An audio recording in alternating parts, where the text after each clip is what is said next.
What is the like current relationship with Uzi? Because I mean, everything's kind of been public that there's obviously some disagreements, and what is your guys' current relationship with him? He signed a Generation Now. He pretty much does his thing, and like we support it and allow it, and I'm very proud of him. Yeah. He said, yeah. Yeah. I mean, it's pretty much like the basic, like record label artist situation. He's at a state where he likes to kind of control his own creative thing, which he's always, been a part of, other than Cannon being super hands-on. And pretty much he controls the timing. Did the dynamic like change between everybody? Like when, like I mean, obviously, I feel like you guys kind of brought him up in the game, right? And then there was obviously a disconnect that happened. Like it's always human nature, you know what I mean? That's what happens. You seen him with the best, Dr. Dre and Snoop. Like there was no real problem, people put out there, but it's just like when you become an artist, you can, even me as a current producer, at some point when you have the success, you be like, yeah, I did this. I did this something, you know what I mean? So I ran into those things where, honestly, nobody know the story. In 2008, I was feeling myself, and I kind of left them out. Yeah, I remember that.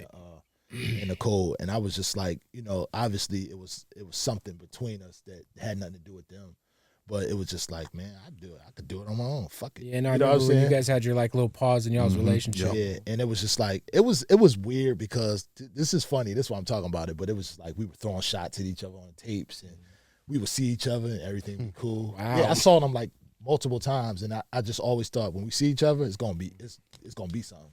You know what I mean? I'm just it's me and my cousin, and it was 10, 12 deep. You know what I'm saying? Wow. And we were always cool. We see each other, and it would be cordial until, me and Drum just sat down. I was like, I think we was at Jersey Mike's or something.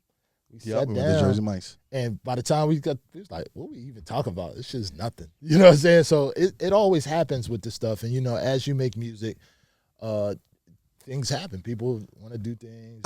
I think with Uzi too, with our situation, is that obviously on our end, we would never have wanted any of it to play out in the public. I think a lot of artists and record labels go through similar situations. I feel like it's just kind of like a generational thing. Like the first thing when people get angry when it's a generational thing because of social media. Right. That's what I'm saying. Yeah, of course. That's how they that's express themselves. That's how they express themselves. And from on our end, like, we never really even went on a platform and, defended ourselves or, anything like that. And we didn't really want that. You know what I'm saying? And obviously we didn't want to be painted as no bad guys. You know what I'm saying? But I'm sure his fans are crazy, right? Oh yeah, it was killing. Social media. I had to take a pause. Thank you, Uzi. Like I definitely had to like get off for a quick minute. But it's crazy. Just I don't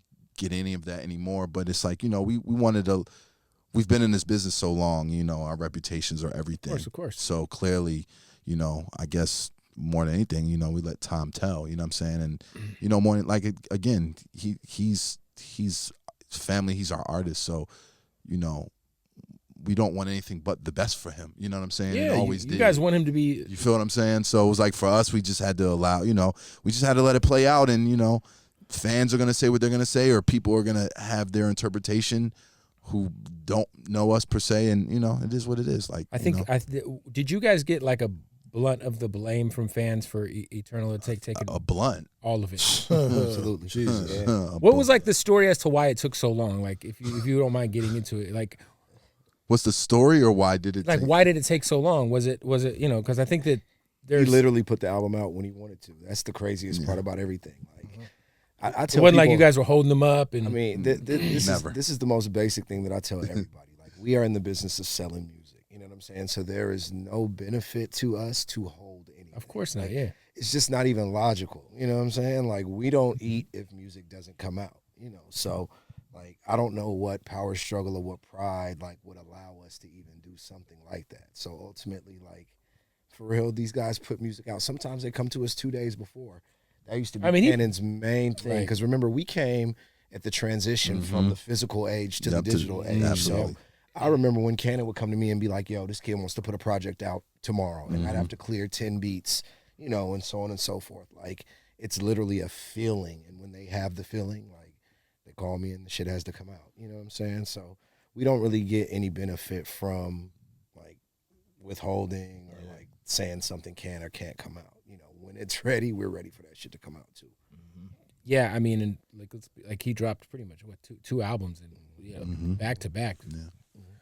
Is that I wonder too, because like you know, obviously your guys' kind of situation has been public. I in my head I thought, is he trying to put out, like, is he trying to get out of his deal as quick as possible? Because you know, there's like Drake will do, like Drake, you know, did that with the, you know, artists have done that, you know, in the past, like when. Or is it just the deluxe play? Because he kind of low key kicked that off. The deluxe play off. Yeah.